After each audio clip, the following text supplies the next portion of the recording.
Hello everyone, welcome back. और आज हम एक ऐसी बहुत ही इंटेलेक्चुअल काइंड ऑफ एक काइंड ऑफ एआई के ऊपर डिस्कशन करना चाहते हैं। And in recent years there so much things coming. लोगों को लगता है जो क्रिएटर्स हैं कि how this creators economy will work. क्या एआई रिप्लेस कर देगा? बहुत सारे बिजनेसेस हैं जो इम्पैक्ट हो रहे हैं, उनको नया मॉडल्स क्रिएट करना पड़ रहा है। तो what is going to happen? like you know there are many VFX artists, there are CGI, there are creators who create their drawings, and they work really hard in getting that expertise. तो उनको भी ये डर लगने लगा है कहीं ना कहीं कि क्या होगा, या कोई एक बीट सिंथेसाइजर है तो एआई की मदद से बीट्स भी बन जाते हैं, एआई की मदद से ब्लॉग लिख जाते हैं, कंटेंट राइटिंग हो जाती है। अभी डीप सीक आया है, इसके पहले चैट जीपीटी था, and then there is a runway ML, so much things and all. And पहले नंबर तो हमें समझना पड़ेगा कि एआई है क्या, ठीक है? एआई वर्क कैसे करता है? क्या एआई के ऊपर इलीगल एक्शन हो सकता है कि भाई इसने मेरा वर्क चुरा लिया है? और kind of there are many things that comes into the mind. मेरा ब्रदर है, वो पूछने लगा था कि ऐसा तो नहीं ये गूगल इमेज को स्कैन करता है एंड देन वही रिजल्ट दे देता है, या मतलब ये काम कैसे करता है, ठीक है? So I am going to uncover each and every detail here, ठीक है? और आपको काफ़ी इंफॉर्मेटिव चीज़ मिलेगी अगर आप कंटेंट क्रिएशन वर्ड से हैं। If you think of becoming an influencer, if you think कि एआई का हम क्या लेवरेज कर सकते हैं, और अगर आप बहुत ही एक्सपर्ट इंसान हो और आपको लग रहा है कि एआई मेरी जॉब ना खा ले, तो वो चीज़ भी हम समझते हैं। तो सबसे पहले मुझे जो लगता है, जो सबसे इम्पॉर्टेंट चीज़ है कि हमें समझना पड़ेगा कि एआई काम कैसे करता है। एक इम्पॉर्टेंट चीज़ है, और अगर आप इस चीज़ को समझ जाते हैं तो आप एआई का इस्तेमाल काफ़ी अच्छे से कर सकते हो, क्योंकि बहुत सारे टूल्स आते रहेंगे लेकिन उसका जो बैकबोन है, ठीक है, उसका जो बेस है वो सेम ही है, ठीक है? कि एआई वर्क कैसे करता है उसके लिए वो समझना बहुत ज़रूरी है। एंड इसलिए मैं ये वीडियो लेके आया हूँ, ठीक है? हम लोग स्टूडियोबिटी में भी एआई से स्क्रीन राइटिंग का एनालिसिस, स्क्रीन राइटिंग का डॉक्टरिंग कर रहे हैं, एआई से इमेज जनरेट कर रहे हैं, एंड काफ़ी चीज़ें ऑटोमेट भी कर रहे हैं जो मैनुअल हैं। तो उसके लिए मैंने उसका जो बेस चीज़ है, ठीक है, वो समझने की कोशिश की, और वही मैं आपको समझाने की कोशिश कर रहा हूँ, ठीक है? सो अगर मैं आपको बोलूँ कि प्रोबेबिलिटी, मुझे हिंदी में नहीं पता प्रोबेबिलिटी को क्या बोलते हैं, कि इस काम को करने की प्रोबेबिलिटी क्या है। लेट्स से अगर मैं आपसे बोलूं कि 2 + 2 = 4 की प्रोबेबिलिटी क्या है, तो आप बोलेंगे 100%, राइट? एंड सिमिलरली अगर मैं आपको इसी चीज़ को कीवर्ड की दुनिया में लेके जाऊं, ठीक है, तो मैं आपको एक सिंपल क्वेश्चन पूछूंगा कि दिल ने ये कहा है दिल से, ठीक है? सो दिल से आने की प्रोबेबिलिटी क्या है, ठीक है? नाउ व्हाट हैपेंड कि उसने ये चीज़ बहुत जगह पढ़ी है एआई ने, एंड देन उसके बाद वो प्रेडिक्ट करता है कि इसके बाद कौन सा शब्द की प्रोबेबिलिटी सबसे ज़्यादा क्या है, और उसके हिसाब से वो एक और वर्ड ऐड कर देता है। तो जो वो वर्ड होता है ना, उसको वो टोकन बोलता है, ठीक है? तो आपने काफ़ी जगह सुना होगा कि ये मॉडल है, 8 बिलियन पैरामीटर्स पे ट्रेंड हुआ है एंड ऑल। तो वो उनने एक यूनिट डिफाइन की है जिसका नाम है टोकन, एंड उस टोकन के ऊपर ट्रेन करना है को ही वो बोल रहे हैं कि भाई हमने इतने सारे पैरामीटर्स के ऊपर ट्रेन किया है। अब होता क्या है कि हमारा दिमाग उनने पहले ये समझा कि इंसान का दिमाग कैसे काम करता है, ठीक है। इंसान का दिमाग के लिए अगर आपको कोई नई चीज़ सीखना है, लेट्स से आज मुझे अरिजीत सर जैसे गाना है, मेरी आवाज़ तो उतनी अच्छी है नहीं, तो मैं क्या करूँगा, मैं अरिजीत सर के गाने सुनूँगा, है ना, एंड उसको बहुत सारा रिपीटेशन में सुनूँगा, एंड देन मैं उसको सिंग करने की कोशिश करूँगा, ठीक है। तो होगा क्या कि एक मेरा गाने का तरीका प्लस अरिजीत का गाने का तरीका, उसका एक कोई मिडिल वेरिएंट होगा, मैं उसके हिसाब से गा पाऊँगा, ठीक है। अब ये मैंने उन सर को कॉपी नहीं किया, बट मैं उनके आर्ट से इम्प्रेस था, ठीक है। इसलिए मैंने सोचा कि यार मेरे को इन जैसा बनना है, ठीक है। एंड उस पर कोई मुझसे ये नहीं बोलेगा कि मैंने कॉपी किया है, ठीक है। वो एक एक्सपर्ट इंसान है, एंड ऐसे बहुत सारे एक्सपर्ट हैं, एंड मैंने उनकी क्रिएशन को एज अ अपना इंस्पिरेशन मान के मैंने वो अपने दिमाग को ट्रेन किया।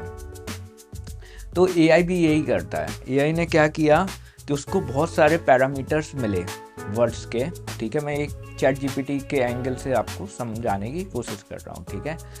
एंड देन जब उसने उस चीज़ों पे पूरा ट्रेन कर लिया, इतना सारा कंटेंट का मार्केट है उसके ऊपर ट्रेन कर लिया, उसके बाद हुआ क्या कि उन्होंने सोचा कि अब ट्रेंड होने के बाद मुझे मान लो कोई आंसर को 300 वर्ड में आंसर करना है, ठीक है। तो मैंने एक सेंटेंस पूछा, ठीक है। ये चीज़ बहुत ध्यान से समझने की ज़रूरत है, बिकॉज इससे आप बहुत अच्छे तरीके से एआई को यूज़ कर पाएंगे, ठीक है। And you can create a better prompt, you can generate a better image and you can leverage AI, ठीक है। तो ध्यान से सुनना। अब ये प्रोबेबिलिटी का गेम है। प्रोबेबिलिटी में आपने अगर मान लो उससे पूछा कि मुझे ताजमहल के बारे में बताओ, ठीक है। तो जब उसने ताजमहल शब्द देखा एंड बारे में बताओ इंफॉर्मेशन देखा, तो वो देखेगा कि बारे का अंतर क्या है, ताजमहल है क्या। तो ताजमहल के बारे में मतलब ताजमहल कब बना, ताजमहल किसने बनवाया, ताजमहल कहाँ पे है, ताजमहल की पॉपुलैरिटी क्या है, ताजमहल कैसा दिखता है, ठीक है। उसने ये सारे क्वेश्चन, उसकी प्रोबेबिलिटी इन सब के मतलब कांस्टेंट में ज़्यादा है, ठीक है, कि इनका रिलेशन इन चीज़ से ज़्यादा है। अब ताजमहल कब बना, ठीक है, ताजमहल बना। अब जब इन दोनों का उसने देखा, तो उसके बाद वो नेक्स्ट प्रोबेबिलिटी देखेगा डेट में कि जहाँ पे मैंने इतने सारे डेटा पे ट्रेन किया, तो उसमें वो कौन सी शब्द है जो सबसे ज़्यादा आ रहा है। तो वो 5 टोकन का एक वर्ड बन गया कि ताजमहल इस तारीख में आगरा में बना और शाहजहां ने बनवाया, मुमताज़ के लिए बनवाया। तो अब जब शाहजहां शब्द आया, तो फिर उसने उसकी प्रोबेबिलिटी देखी कि उसके ताजमहल, शाहजहां, तो नेक्स्ट प्रोबेबिलिटी क्या आई, मुमताज़। तो ऐसे करके उसने प्रेडिक्ट किया, और वो एक प्रेडिक्ट कर रहा है एक एल्गोरिथम जिसको 300 टोकन या 500 टोकन की चीज़ें मिल गई, ठीक है। एंड देन उन टोकनों को वो एक नेचुरल लैंग्वेज प्रोसेसिंग में प्रोसेस करके एक आपको कंटेंट जनरेट कर देता है। तो वो ये तो हुआ कि कंटेंट जनरेट कैसे कर रहा है, ठीक है। अब इसमें इन्होंने क्या किया कि इन्होंने डिफरेंट चीज़ों पे ट्रेन करवाया, ठीक है। जैसे कि कोडिंग हुआ, कोडिंग में ट्रेन करवाया। तो कोडिंग में जो उसका बेस होता है कि फॉर लूप कैसे काम करता है, इनपुट आउटपुट मैकेनिज्म पे काम करवाया कि अगर इनपुट ए है और आउटपुट ए चाहिए है, ठीक है, तो वो फंक्शन कैसे लिखे कि उसमें इनपुट डाले तो वो आउटपुट आ जाए, ठीक है। एंड ऐसे करके जब इतना सारा पैरामीटर, इतना सारा डेटा पे ट्रेंड हुई चीज़ को तुम क्वेश्चन पूछते हो, ठीक है, वो जाता है, वो प्रोबेबिलिटी निकालता है सबसे नियरेस्ट इवेंट का और आपको दे देता है, ठीक है। अब इसमें काफ़ी चीज़ सुपरवाइज तरीके से भी ट्रेन की है। लेट्स से अगर मैं आपको बताऊं, अभी AI is so good in doing a lip sync, doing the eye movement है ना, और फेस और इमेज जनरेट करने का, तो उसको ट्रेन किया हुआ कि इंसान की एक आंख यहाँ होती है तो इसकी प्रोबेबिलिटी ये है कि दूसरी आंख यहाँ पे होगी, उसकी नाक यहाँ पे होगी, लिप्स ऐसे होंगे, ठीक है। तो उनने इमेज को, ठीक है, एक इमेज है जिसका वो मल्टीपल तरीके से इमेज जनरेट करते हैं, boundary image and all, and then उसका रिलेशन उसने जनरेट किया किससे, एक शब्द से। सो यहाँ पे हमारे लिए जो इंटरफेस है ना वो कीवर्ड्स है, ठीक है, एक शब्द है जो तुम्हारा डिफाइन करेगा प्रॉम्प्ट, ठीक है। एंड अगर वो शब्द आपके उनसे रिलेटेड सही डले हैं, ठीक है ना, you have entered it correctly, तो वो आउटपुट ज़्यादा अच्छा देगा। अब हम आते हैं कि ठीक है, ये ऐसा AI काम करता है and you have to be very much good in prompt, you have to very much good in defining the things, ठीक है। तो ये एक बात हो गई। दूसरी चीज़ हुई कि अब इससे फ़र्क क्या पड़ेगा, what would be the impact, job जाएंगी, जॉब आएंगी, क्या होगा, काइंड ऑफ, है ना, और इससे किन लोगों को ज़्यादा टेंशन लेने की बात है, ठीक है। तो मुझे ये लगता है कि एक समय मैं जब था ना, मैं सोचता था कि यार क्रिएटिविटी को तो कोई मतलब कॉम्पीट नहीं कर सकता, कुछ भी आ जाए, ठीक है। And with the help of probability creativity is variation in expertise things, ठीक है। कुछ वेरिएशन करके कुछ आपने अलग बनाया, वो एक क्रिएटिविटी है। एंड उसमें भी इन लोगों ने क्या किया है कि डिफरेंट स्किल दे दी है कि अगर आपको ज़्यादा वेरिएशन चाहिए तो वो मोर क्रिएटिव तरीके से सोचेगा, लेकिन आपने जो इनपुट दिया है उससे वो उतना रिजेम्बलेंस नहीं खाएगा। तो अब हम आते हैं कि for the content creation and all and how they look into this aspect. तो मुझे ये लगता है कि बहुत सारे लोग हैं जिन्होंने AI को एक्सप्लोर नहीं किया, बहुत सारे लोग एक्सप्लोर भी कर रहे हैं, है ना। तो ये एक डेमोक्रेटाइजेशन काइंड ऑफ थिंग है, ठीक है, जो मार्केट को डेमोक्रेटाइज कर देगा। बहुत तेज़ी से कंपटीशन स्पाइक होगा, ठीक है। एंड जो कुछ लोग कर पाते थे, आज वो टूल्स सबके हाथ में है। तो जो अच्छा काम कर रहे हैं they should also leverage AI, ठीक है, एंड एक्सप्लोर करते रहना चाहिए, क्योंकि there are so many things that are coming.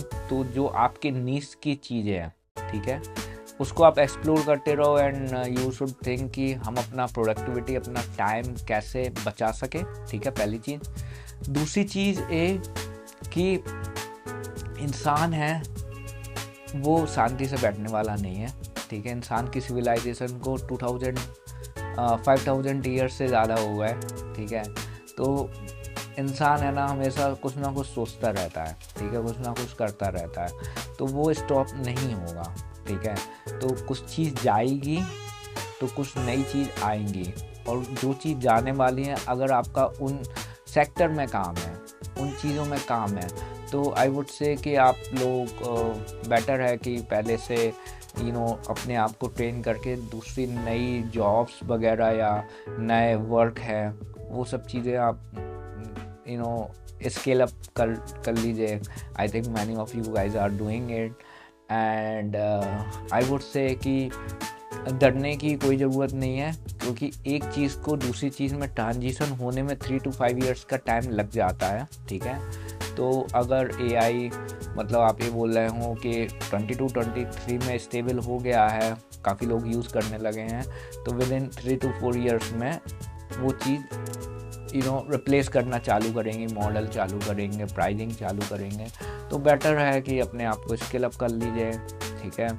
And एक स्पेशलाइजेशन, एक एक्सपर्टीज़ की तरफ आप बढ़ेंगे तो ज़्यादा फ़ायदा रहेगा, rather than jack of all king of none. Because क्योंकि जैक ऑफ ऑल वाला जो काम है ना वो AI कर लेगा, लेकिन वो एक्सपर्टीज़ जो क्वालिटी है ना उसको उस तक आप पहुँचेंगे ना, तब आप AI को लेवरेज करके अपनी प्रोडक्टिविटी एनहेंस कर सकते हैं, ठीक है। एंड काफ़ी लोग जो होते हैं उनका दिमाग ख़राब है, ठीक है, AI से, क्योंकि मैं नहीं चाहूँगा कि मेरा कोई कॉम्पिटिटर खड़ा हो, ठीक है, और मैं नहीं चाहूँगा कि मैं जिस मार्केट में हूँ वहाँ पे ज़्यादा कंपटीशन रहे, क्योंकि उससे मुझे फ़ायदा है, ठीक है। तो AI ने उन मार्केट में थोड़ा कंपटीशन चालू कर दिया, क्योंकि वो चीज़ डेमोक्रेटाइज हो गई है, I think so. I would say कि ठीक है, हर कोई कंसिस्टेंटली काम नहीं कर पाता है। जिसको जिस चीज़ में मज़ा आता है वो उसको कंसिस्टेंटली लेवल पे काम करता है, तब जाके वो नेक्स्ट लेवल पहुंच पाता है। तो आप लोग AI का यूज़ करिए और अपना जो जोन है इतना था, आप उसको इतना बड़ा कर लीजिए, प्रोडक्टिविटी पीक कर लीजिए। और अगर आपका लगता है कि वो चीज़ आपको रिप्लेस कर सकती है काइंड ऑफ, तो better you should skill up and look for another opportunities जो आपको लगता है कि kind of you can do it, और आपको आप कंफर्ट जोन के कारण आप निकल नहीं पा रहे थे तो इस टाइम। सो मेरा ये सोचना है, एंड यहाँ पे मैं किसी को काइंड ऑफ हर्ट करने के लिए नहीं आया हूँ। It's just like to help you guys. I don't wanted to show कि how DeepSeek AI work, how ChatGPT work, because you guys find tons of video, but what I want is you should know how AI think and AI work and what are the limitation and what it can do. It's a probability game.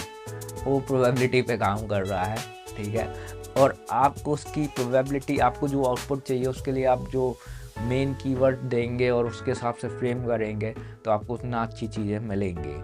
So yeah, that's all from my side, I think, and keep watching, keep loving Studivity because it's a creative platform, and हमारा वहाँ पे ये तरीका है कि हम AI की मदद से जो भी मैनुअल टास्क है, ठीक है, वो थोड़ा बहुत ऑटोमेट करें, ठीक है, प्लस जो स्क्रीन राइटर्स हैं, ठीक है, वो एक kind of first draft of the movie बना पाए, ठीक है, जिससे वो प्रोड्यूसर्स को अच्छे आसानी से पिच कर सकें, डायरेक्टर्स हैं उनकी मदद हो सके ब्रेकडाउन में, जिससे बहुत सारे फिल्म प्रोजेक्ट होते हैं जो फेल हो जाते हैं, जो उस पीक तक नहीं पहुंच पाते हैं कहानी के।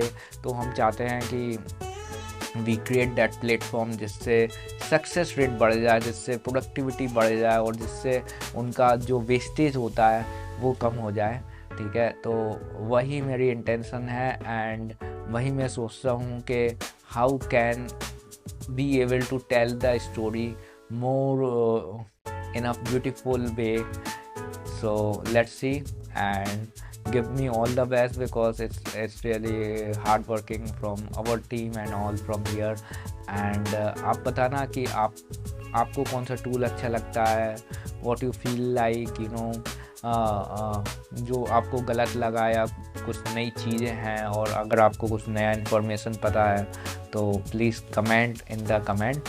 Looking forward to it. Have a great day.